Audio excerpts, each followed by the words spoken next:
নমস্কার। ১০০ দিন book reading চ্যালেঞ্জের আজকে হচ্ছে ৭০তম দিন, আর আমি পড়ছিলাম আল্ডাস হাক্সলির ব্রেভ নিউ ওয়ার্ল্ড। গতকাল দুটি অধ্যায় দেখেছিলাম যে অদ্ভুত এক ভবিষ্যৎ সমাজের ছবি, যেখানে মানুষ স্বাভাবিকভাবে জন্মায় না, জন্মের আগেই তার সামাজিক শ্রেণী ঠিক হয়ে যায় এবং ছোটোবেলা থেকেই আর কি তাকে নির্দিষ্টভাবে কন্ডিশনিং বা মানসিক প্রশিক্ষণ দেওয়া হয়। আজকের যে 3টি অধ্যায় আমি পড়েছি সেখানে দেখলাম যে এই সমস্ত মানুষেরই তাদের যে দৈনন্দিন জীবন, সম্পর্ক, তাদের আনন্দ বিনোদন এবং সামাজিক নিয়মগুলো আরও বেশি আর কি পরিষ্কার হয়ে ওঠে। এবং 3য় অধ্যায় শুরুতেই যে বিষয়টি আর কি চোখে পড়ে যে এই সমাজে কিন্তু পরিবার, বাবা মা, স্বামী স্ত্রী এসব শব্দ কিন্তু প্রায় অশ্লীল, অস্বাভাবিক আর কি মনে করা হয়। কারণ এই পৃথিবীতে তো পরিবার বলেই কিছু নেই, শিশুরা কারোর সন্তান নয়, মানুষের যে জন্ম সেটা তো নিয়ন্ত্রিত প্রক্রিয়ার মাধ্যমেই হয়। তাই বাবা মা শব্দের সঙ্গে যে আবেগ, ভালোবাসা বা পারিবারিক সম্পর্ক আমরা বুঝি, এখানে কিন্তু তার কোনো অস্তিত্বই নেই। এমনকি শিশুদের ছোটোবেলা থেকে শেখানো হয় যে একজন মানুষের সঙ্গে দীর্ঘদিনের ব্যক্তিগত সম্পর্ক তৈরি, সেটা কিন্তু ভালো নয়। আর এই সমাজে একটি গুরুত্বপূর্ণ নিয়ম হলো যে everyone belongs to everyone else, প্রত্যেকে সবার জন্যে। অর্থাৎ এখানে একক বা গভীর স্থায়ী যে সমস্ত সম্পর্ক, সেই সম্পর্কের উৎসাহ কিন্তু এখানে দেওয়া হয় না। কারো প্রতি খুব বেশি আবেগ তৈরি হয়ে গেলে বরং সেটাকে অস্বাভাবিক আর কি মনে করা হয়। আর এই জায়গাটা আমার কাছে খুব কী বলবো, সাংঘাতিক আর কি মনে হয়েছে। তো আমরা যেটা দেখলাম যে শুধু শরীর নয়, মানুষের সম্পর্কের ধরনও কিন্তু এখানে নিয়ন্ত্রণ করা হচ্ছে। এরপর আমরা গল্পে বেশ কয়েকটি চরিত্রের সাথে আর কি পরিচিত হই। বার্নার্ড মার্কস নামে একজনের সঙ্গে পরিচিত হই। বার্নার্ড হচ্ছে যে আলফা শ্রেণীর মানুষ আর কি। সে আলফা শ্রেণীর মানুষ হলেও অন্যদের মতো কিন্তু পুরোপুরি মানিয়ে নিতে পারে না। তার সে শারীরিকভাবে কিছুটা আর কি আলাদা, আর সে মানসিকভাবেও যে সমাজের প্রচলিত যে নিয়ম নীতি আছে, সবাই যেগুলো মেনে চলছে, কারোর মনে কোনো প্রশ্ন নেই, কিন্তু এর মনে কিন্তু প্রশ্ন তোলে, বা কিন্তু এই সমস্ত কিছু নিয়ে সন্তুষ্ট হতে পারে না। আর এই কারণেই অনেকটা হচ্ছে একা। তো বার্নার্ডের মধ্যে একটা অস্বস্তি আছে। যে সমাজের কী বলবো, যে সমাজে যে সুখের সংজ্ঞাটা যেটা দেয়া হয়েছে সবাইকে, সেটাকে পুরোপুরি আর কি বিশ্বাস করে না। আর এর বিপরীতে আমরা দেখি একজন মেয়েকে, যার নাম হচ্ছে লেলিনা ক্রাউন। যে সে হচ্ছে ভীষণই আর কি পরিচিত এবং ভীষণই সুন্দরী আর কি। তো লেলিনা আবার এই সমাজের নিয়মকানুনের সঙ্গে বেশ ভালোভাবে আর কি মানিয়ে নিয়েছে। সে আর কি এগুলোকে স্বাভাবিক বলেই আর কি মনে করে, সমাজ যেভাবে চলছে একদম ঠিকঠাক। তার কাছে ব্যক্তিগত স্বাধীনতা, তারপরে হচ্ছে গভীর সম্পর্ক, এসব নিয়ে আর কি প্রশ্ন তোলার কোনো বিশেষ কারণও নেই। আর এই যে দুজন, বার্নার্ড আর লেলিনা, দুজনের চরিত্রের পার্থক্য, এই ব্যাপারটা আর কি বোঝা যাচ্ছে।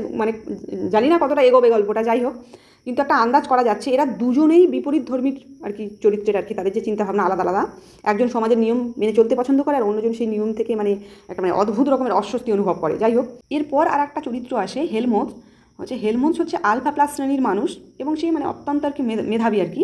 সে ভালো লিখতে পারে, ভালো কথা বলতে পারে, এবং মানুষের উপর তার যথেষ্ট আর কি প্রভাব রয়েছে। কিন্তু তার মধ্যেও একটা অদ্ভুত অসন্তুষ্টি রয়েছে। সে মনে করে যে তার প্রতিভার তুলনায় তার জীবনে করার মতো প্রকৃত অনেক বড় কাজ এখানে নেই, যে সমাজে সে বাস করছে। সে অনেক কিছু বলতে চায়, কিন্তু যে সমাজে সে বাস করে সেখানে মানুষের চিন্তা, অনুভূতি একটা নির্দিষ্ট সীমা রয়েছে। তার বাইরে গিয়ে কিছু করার মতো আসলে সেই জায়গাটা নেই।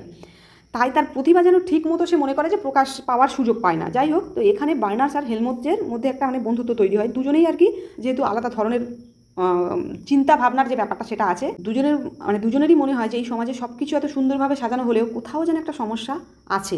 3য় অধ্যায়ে আমরা দেখেছিলাম যে মুস্তাফা মন্ড, যে হচ্ছে কিনা একজন ওয়ার্ল্ড কন্ট্রোলার বা বিশ্ব নিয়ন্ত্রক, তার কথার মধ্যে দিয়ে আমরা যেটা বুঝি যে এই সমাজ কেন পরিবার, ধর্ম, সাহিত্য, শিল্প, তারপরে হচ্ছে আবেগ, ভালোবাসা, যাই হোক, এসবকে কেন দূরে সরিয়ে রেখেছে। তার বক্তব্য যে তাদের একটাই লক্ষ্য, স্থিতিশীলতা।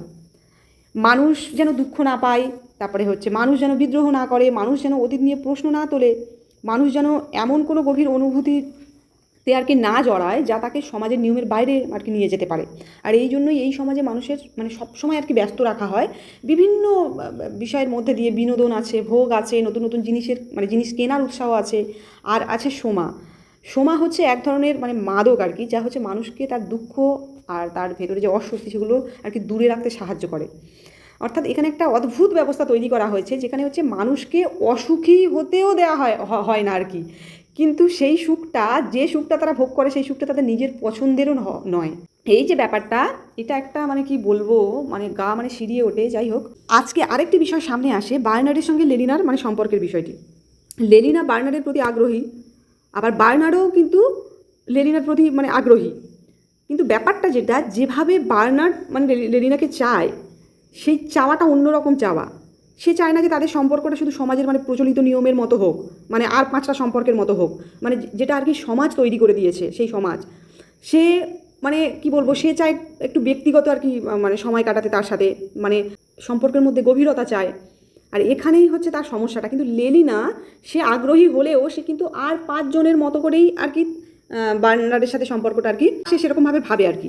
এবং এরপর আর একটা জিনিস আছে, টেকনোলজি আর বিনোদনের একটা দিক আর কি সামনে আছে, যে মানুষকে এমন সব বিনোদনের সঙ্গে যুক্ত রাখা হয় যেগুলো তাদের ভোগের দিকে নিয়ে যায়। অর্থাৎ মানুষ যেন শুধু কাজ করে এবং চিন্তা না করে, তারপর নিজের অবসর সময়টাও যেন এমনভাবে কাটায় যাতে সে আবার মানে বাজারে ফিরে যায়, নতুন কিছু ব্যবহার করে, নতুন কিছু কেনে, বিশাল অর্থনৈতিক ব্যবস্থাকে সচল রাখে। এখানে একটা বিষয় খুব স্পষ্ট, যে এই সমাজে মানুষকে শুধু শাসন করা হয় না, কিন্তু তাকে ভোক্তা হিসেবেও তৈরি করা হয়। আর এই জায়গাটা বইটির ভবিষ্যৎ পৃথিবীকে আরও মানে অদ্ভুত করে তুলেছে। এই সমাজে কিন্তু আনন্দ বিনোদনের আরেকটি দিক, যে লেলিনা, হেনরি ফস্টার বলে একজন আছে যার সঙ্গে লেলিনা আর কি সময় কাটায়, তারা তাদের সমাজের স্বাভাবিক যে বিনোদন সেগুলো আর কি উপভোগ করে। সামাজিক এবং ধর্মীয় আচরণের এখানে যেটা দেখা যায়, যে বিকল্প হিসেবে একটা নতুন ধরনের অনুষ্ঠান এখানে দেখা যায়, যার মধ্যে রয়েছে সলিডারিটি সার্ভিস বা সংহতি অনুষ্ঠান। এটাও অনেকটা হচ্ছে ধর্মীয় মানে অনুষ্ঠানের মতো, কিন্তু এখানে পুরনো ধর্মের পরিবর্তে রাষ্ট্র এবং সমাজ ব্যবস্থাকে কেন্দ্র করেই আর কি একটা সম্মিলিত আবেগ আর কি তৈরি করা হয়। মানুষ একসঙ্গে বসে, একসঙ্গে গান করে, একসঙ্গে সমাগ্রহণ করে, এবং ধীরে ধীরে মানে সম্মোহিত আর কি পরিবেশ তৈরি হয়। এবং যে ব্যাপারটা আর কি, যে তারপরে অবশেষে যে ব্যাপারটাতে তারা পৌঁছয়, যে মানে ব্যক্তিগত সত্তা যেন ধীরে ধীরে একদম মানে মিলিয়ে যায়, মানে সবাই একটা সম্মিলিত আবেগের আর কি অংশ হয়ে ওঠে। আর এখানে হচ্ছে যে ব্যাপারটা, যে হাক্সলি এখানে ধর্মকে শুধু সরিয়ে দেননি, তার জায়গায় আরেক ধরনের সম্মিলিত মানে বিশ্বাস এখানে তৈরি করেছেন। আগের মানুষ ধর্মের মাধ্যমে একটা বড় কিছুর সঙ্গে যুক্ত হতো, এখানে মানুষ হচ্ছে রাষ্ট্রের তৈরি করা আনন্দ সামাজিক ব্যবস্থার সঙ্গে যুক্ত হচ্ছে। কিন্তু পার্থক্যটা হচ্ছে যে এখানে প্রশ্ন করার সুযোগ নেই, সব কিছু আছে, সব কিছু আগে থেকে একদম ঠিক করা আছে। কিভাবে জন্মাবে, কিভাবে বড় হবে, কোন শ্রেণীতে থাকবে, কি কাজ করবে, কি পছন্দ করবে, কিভাবে বিনোদন করবে, এমনকি কিভাবে আনন্দ পাবে সেটাও নির্ধারিত। কি বলবো, এই 3টি অধ্যায়ে যেটা দেখার, যে তৈরি হওয়ার পর সেই মানুষগুলোকে কিভাবে জীবনযাপন করতে শেখানো হয়। আর এখানে বইটির সবথেকে অস্বস্তিকর দিকটি আছে, যে এই মানুষগুলোকে জোর করে কিন্তু কাঁদানো হয় না, তাদের সবসময় কিন্তু বন্দি করেও রাখা হয় না, বরং তাদের বলা হয় তুমি সুখী, তুমি যা পেয়েছো সেটা তোমার জন্য যথেষ্ট। আর যদি কখনো মন খারাপ হয় তাহলে তো সময় আছে, যদি একাকিত্ব আসে তাহলে তো বিনোদন আছে, আর যদি প্রশ্ন আসে সেটা তো মানে ছোটোবেলা থেকেই কন্ডিশনিং করে সেই প্রশ্ন করার অভ্যাসটাকেই নষ্ট করে দেওয়া হয়েছে। তাই এই 3টি অধ্যায় পড়ে যে প্রশ্নটা আর কি মাথায় আসে, যে মানুষকে যদি কষ্ট থেকে মুক্ত করার নামে তার স্বাধীন চিন্তা, তার গভীর আবেগ, ভালোবাসা, নিজের মতো করে জীবন বেছে নেওয়ার ক্ষমতা পুরোপুরি কেড়ে নেওয়া হয়, তাহলে সে কি সত্যি সুখী?